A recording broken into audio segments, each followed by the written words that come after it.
Hello friends, I welcome you all to my YouTube channel. So आज के video में हम देख लेंगे लेजिस्लेटिव पावर्स ऑफ प्रेसिडेंट। ठीक है। हमने जैसे अभी तक प्रेसिडेंट के बारे में पढ़ा, हमने आर्टिकल्स कवर किए, डीपीएसपी तक हमने कर लिया था। अब पढ़ेंगे हम लेजिस्लेटिव पावर ऑफ प्रेसिडेंट, क्योंकि देखो प्रेसिडेंट के इलेक्शंस और प्रेसिडेंट के जो आर्टिकल्स होते हैं वो सभी को पता रहते हैं, पर हम एक एक करके उनके सारी पावर्स को भी डीप में पढ़ेंगे। ठीक है। तो आज हम सबसे पहले पढ़ेंगे लेजिस्लेटिव पावर ऑफ प्रेसिडेंट। ठीक है। फटाफट आज की वीडियो स्टार्ट करते हैं। देखिए, सबसे पहले क्या होता है, जब भी हम प्रेसिडेंट की पावर पढ़ते हैं तो उसमें लेजिस्लेटिव पावर में ये आती है कि जैसे पहले आर्टिकल नंबर 9 से एक इसमें आर्टिकल आते हैं। देखो, मैं ये आर्टिकल आपको लिखवा रहा हूँ, पर इसका मतलब ये नहीं कि हम इसको डीप में नहीं पढ़ेंगे, पर ये प्रेसिडेंट्स को ये पावर मिलती है। देखो, जो पार्लियामेंट होता है, ठीक है, तो पार्लियामेंट के पास, पार्लियामेंट के आप पूछो कितने ऑर्गन्स होते हैं, ठीक है, कोई भी आपको बोले पार्लियामेंट पार्लियामेंट के कितने ऑर्गन्स होते हैं, तो आप बोलोगे 3 ऑर्गन्स होते हैं। ठीक है। एक होता है प्रेसिडेंट, ठीक है, एक होता है काउंसिल ऑफ मिनिस्टर्स वाला, और एक होता है काउंसिल ऑफ स्टेट्स। ठीक है। ये 3 ऑर्गन पाए जाते हैं किसमें, अपने जो पार्लियामेंट होते हैं। ठीक है। इसमें 3 ऑर्गन्स होते हैं, आपको ये चीज याद रख के चलनी है। ठीक है, ये चीज होगी। और इसके बाद आता है ना, देखो, जैसे जब भी आर्टिकल नंबर आपको कोई बोले 85, तो जो सेक्शन ऑफ पार्लियामेंट होते हैं उसमें भी प्रेसिडेंट की लेजिस्लेटिव पावर होती है, उसमें सेक्शन ऑफ पार्लियामेंट आते हैं। ठीक है।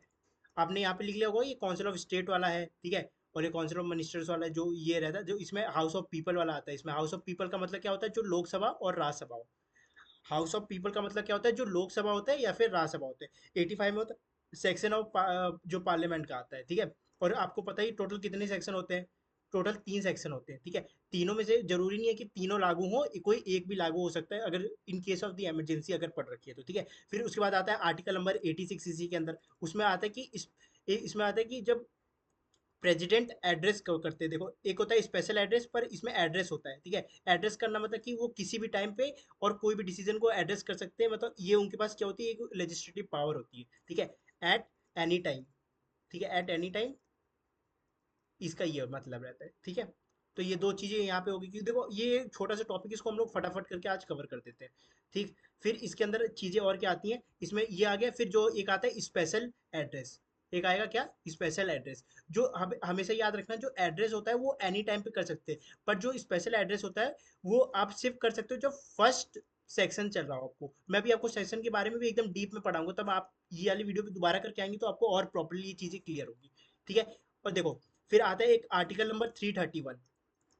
ठीक है, 331 इसमें था कि एंग्लो इंडियन। ठीक है, एंग्लो इंडियन, एंग्लो इंडियन के बारे में।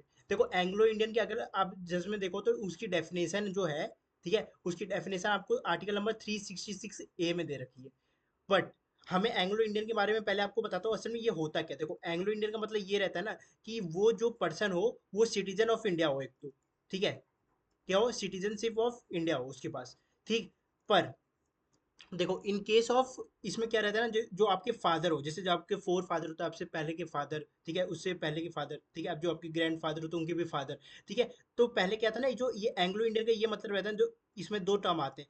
ठीक है, एक होता है एंसिस्टर्स, जो आपके एंसिस्टर्स हो, ठीक है, वो आपके एंसिस्टर्स हो, वो आपके बिलोंग करते हो आपके यूरोपियन कंट्री से। ठीक है, जो आपकी यूरोपियन कंट्रीज होती हैं उससे बिलोंग करने चाहिए। और जो आपकी मदर होती है, जो आपकी मदर लाइन होती है ना, जैसे जो मदर हो गई, फिर मम्मी की मम्मी, नानी, ठीक है, तो वो सब आपको, वो किससे रिलेटेड होता है, वो इंडिया से रिलेटेड होने चाहिए वो लोग। समझ गए ना, वो किससे, इंडिया से रिलेटेड होना चाहिए। तो यहाँ पे हमने दो टर्म देखे कि एंग्लो इंडियन का मतलब क्या होता है। एंग्लो इंडियन का मतलब ये रहता है कि एक तो वो सिटीजनशिप ऑफ इंडिया हो, और उनके जो एंसिस्टर मतलब फादर के फादर वो यूरोप से रिलेट करते हो, और उनकी मदर कहाँ हो, इंडिया से रिलेट करती हो। ठीक है।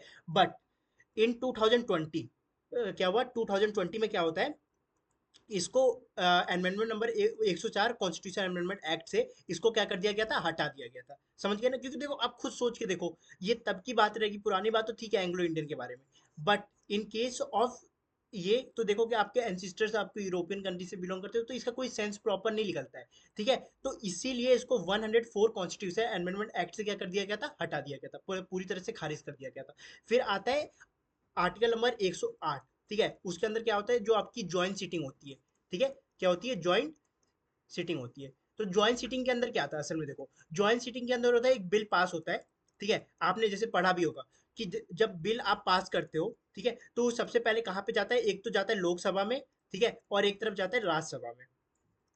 ठीक है, एक तरफ जाता है, सॉरी ये थोड़ा ये हो गया, हाँ, ये जाता है राज्यसभा में। ठीक है, दो तरफ जाता है, एक जाता है लोकसभा में, एक जाता है राज्यसभा में। ठीक है। तो जब ये दोनों बिल पास आउट हो जाते लोकसभा और राज्यसभा से, ठीक है। ये दोनों पास हो गए तो अब किसके पास आएंगे, ये प्रेसिडेंट के पास आएंगे, ठीक है, सही है। प्रेसिडेंट के पास आएंगे। अब आपको यहीं से देखना है, प्रेसिडेंट के पास यहाँ से चार चीजें होती हैं जो प्रेसिडेंट के पास अवेलेबल होती हैं, जो मैंने लेजिस्लेटिव पावर बोली वो यही होती हैं, ठीक है। पहला क्या रहेगा, या तो फुली एक्सेप्ट कर ले, एसेंट कर ले उसको, या तो फुली तरीके से उसको रिजेक्ट कर दे। देखो पहले क्या हुआ, या तो फुल तरीके से उसको एक्सेप्ट कर सकता है प्रेसिडेंट, या तो फुल तरीके से उसको रिजेक्ट कर सकता है, ठीक है। और तीसरा केस क्या आ सकता है, उसकी उसको रिकंस्ट्रक्शन के लिए वो दोबारा से भेज सकते हैं उसको। क्या हुआ, जैसे उन्होंने बिल देखा, ठीक है, और उन्होंने ये देखा कि जैसे कोई दो कास्ट है, ठीक है, उनके बीच में कॉन्फ्लिक्ट कर सकता है ये बिल, तो वो रिकंस्ट्रक्शन के लिए दे देंगे कि इसमें आपको कुछ चेंजेस करने की जरूरत है according to the situation of the country, ठीक है।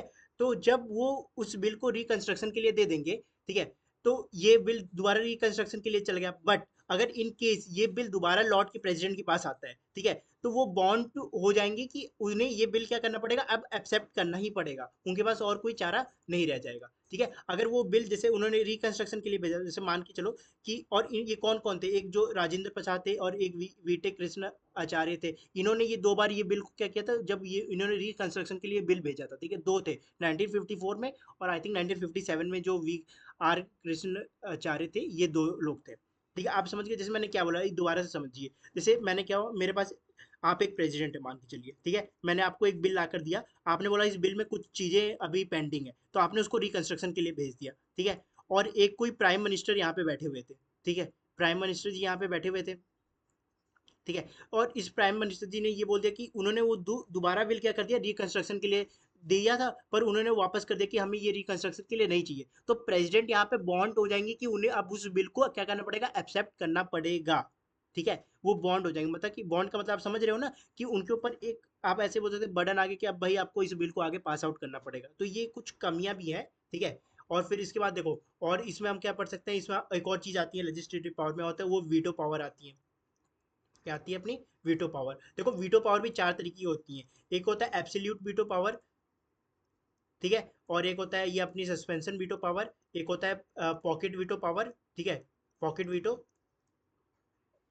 और एक यूनिक वीटो वाला आता है, पर वो अभी इंडिया में नहीं फॉलो होता है। देखो एब्सोल्यूट वीटो में क्या रहता है कि वो फुली तरीके से कर ले, ठीक है, पूरी तरीके से एक्सेप्ट कर ले, तो उसको बोलेंगे क्या, ये एब्सोल्यूट वीट। इसमें क्या रहता है कि आपको एक मेजोरिटी की प्रॉपर नीड होती है कि इतनी मेजोरिटी चाहिए, और इसमें उनसे पूछा नहीं जाता है, सीधा कैंसिल आउट भी वो लोग कर सकते हैं। और जनरली ये देखा जाता है कि जो आपकी ये बिल होते हैं ना, जो आपके मनी बिल वाले थे, तो जब भी ये ऑर्डिनेंस में आएंगे ना, तो वो क्या होंगे, ये एक टाइम पीरियड इनके लिए फिक्स किया गया है, वो है 6 मंथ्स प्लस में 6 वीक्स, ठीक है। ये एक प्रॉपर टाइम पीरियड फिक्स किया गया है कि 6 मंथ और 6 वीक, ठीक है।